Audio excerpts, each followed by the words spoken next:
মুসা আলাইহিস সালাম আল্লাহর সাথে সরাসরি কথা বলতেন। ওয়া কাল্লামাল্লাহু মুসা তাকলিমা। সুবহানাল্লাহ পড়েন, আওয়াজ তুলে সবাই বলেন সুবহানাল্লাহ।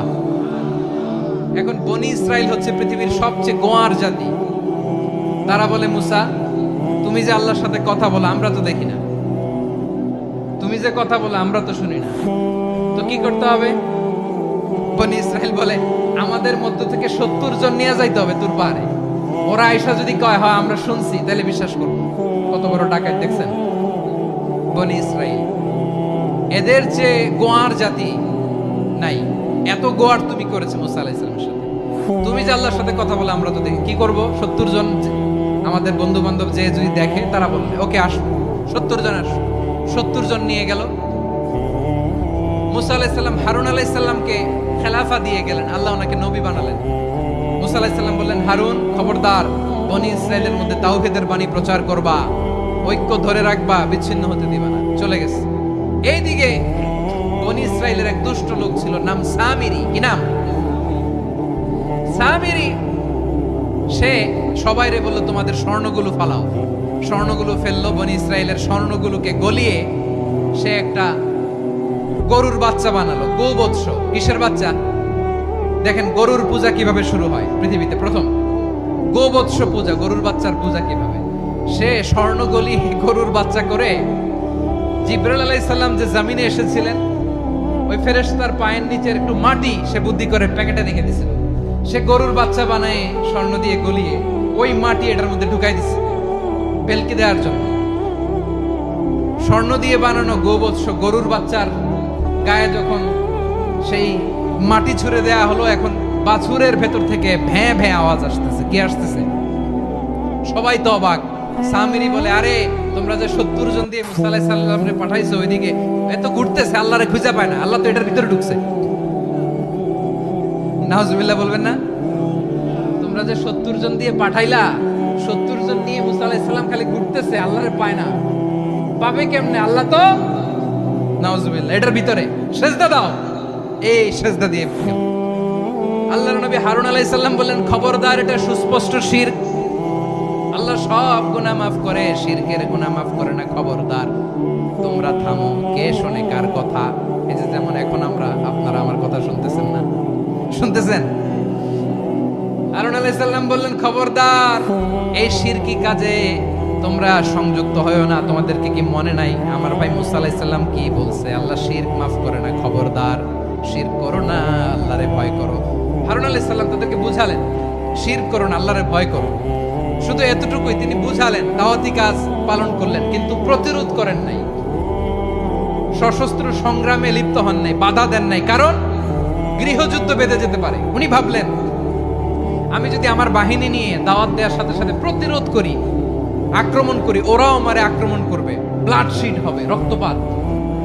এমন অবস্থা হবে বনি ইসরাইলের মধ্যে, যেটা হয়তো আমার ভাই মুসাও কন্ট্রোল করতে পারবে না। সুবহানাল্লাহ কইবেন না? এক একজন নবীকে আল্লাহ তাআলা কি ইন্টেলেক্ট দিয়ে পাঠিয়েছেন। তিনি ভাবলেন, আমি দাওয়াতি কাজটাই করি, এটা যে হারাম এটা থেকে শুধু বারণ করি, কিন্তু প্রতিরোধ না করি।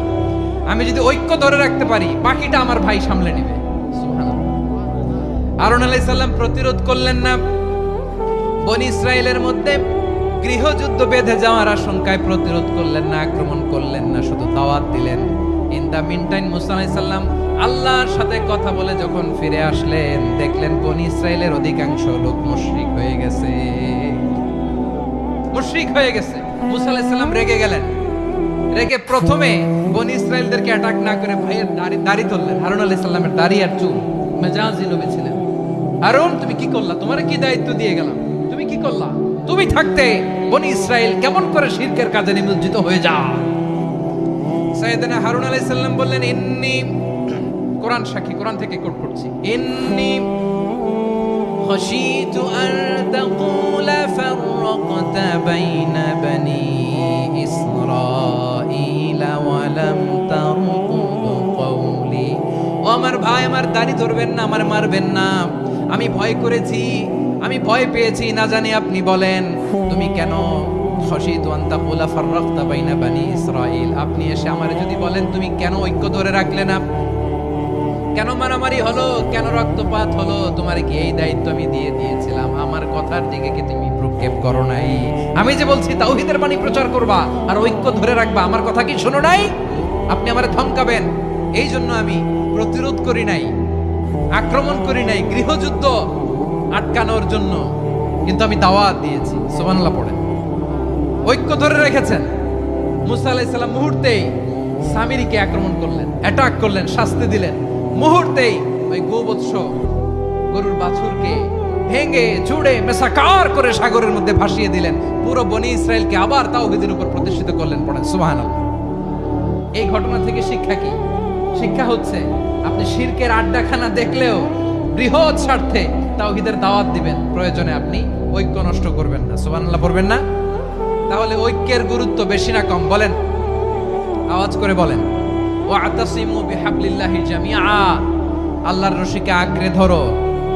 ওয়ালা তাফাররাকু, তোমরা বিচ্ছিন্ন হয়ো না। পেকুয়ার ভাইরা আওয়াজ করে বলেন তো আদেশটা কার?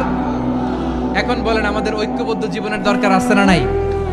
এই যে ডক্টর মোহাম্মদ ইউনূস আমাদের লিডার, উনি যে আমাদেরকে জাতীয় ঐক্যের আহ্বান জানিয়েছে, ওনার আহ্বানে আমাদের সাড়া দেওয়ার দরকার আছে না নাই?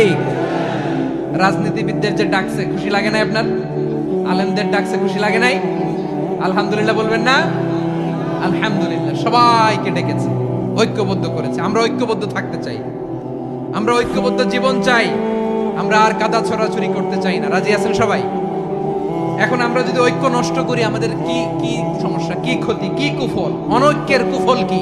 কয়েকটা কুফলের কথা বলে শেষ করব। প্রিয় ভাইরা, what are the drawbacks and disadvantages of division, social and political division in the society? Disunity. আমরা যদি বিচ্ছিন্ন হই, একে অপরের যদি মারামারি করি, একজন যদি আরেকজনের কাফের ফতোয়া দেয়, আমাদের কি ক্ষতি? শুনবেন? কথা কয় না, শুনবেন? এক নাম্বার ক্ষতি হচ্ছে আমরা যদি বিচ্ছিন্ন হই, আমাদের শক্তি কমে যাবে, আমাদের পাওয়ার আমরা হারাবো।